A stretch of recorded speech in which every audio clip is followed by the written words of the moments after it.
सद्गुरु श्री ब्रह्मचैतन्य महाराज गोंदवलेकर यांचं प्रवचन 2 मे. साधनात अत्यंत सावधगिरी पाहिजे. शेतीची मशागत झाली, बी उत्तम पेरले, पाऊस चांगला पडला आणि रोपही जोराने वर आले तरी काम झाले असे नाही. कारण जसजशी एक एक पायरी पुढे जाईल तसतशी जास्त काळजी घेण्याची गरज असते. शेत वाढले तरी त्याचा नाश 2 कारणांनी होऊ शकतो.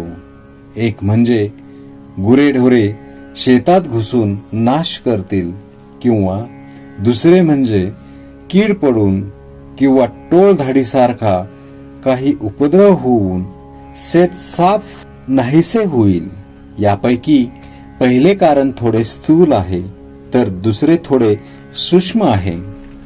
शेतात गुरेढोरे शिरली तर वरवर दृष्टी टाकूनही सहज समजते आणि त्यांना हकलताही येते, पण कीड पडली तर जवळ जाऊन बारकाईने पाहावे लागेल. शेतात कुंपण घालून ढोरे आत शिरणार नाहीत असा बंदोबस्त करता येतो आणि राख, शेण, औषधे वगैरे टाकून कीड न लागेल अशी तजवीज करता येते. हे सर्व करताना शेतकऱ्याला सतत जागृत राहावे लागते, म्हणजेच एकसारखे शेतावर लक्ष ठेवावे लागते. हाच नियम परमार्थातही लागू पडतो. साधकाने अत्यंत काळजीने वागणे जरूर आहे. शेताचे रक्षण व्हावे म्हणून जसे कुंपण, तसा संसार हा परमार्थाला कुंपण म्हणून असावा.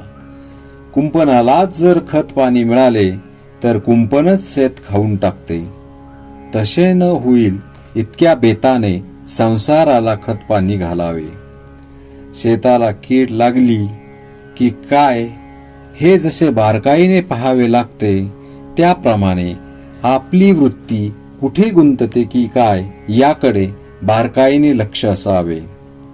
अशा सावधगिरीने वागले तर पीक हातात येईपर्यंतचे काम झाले.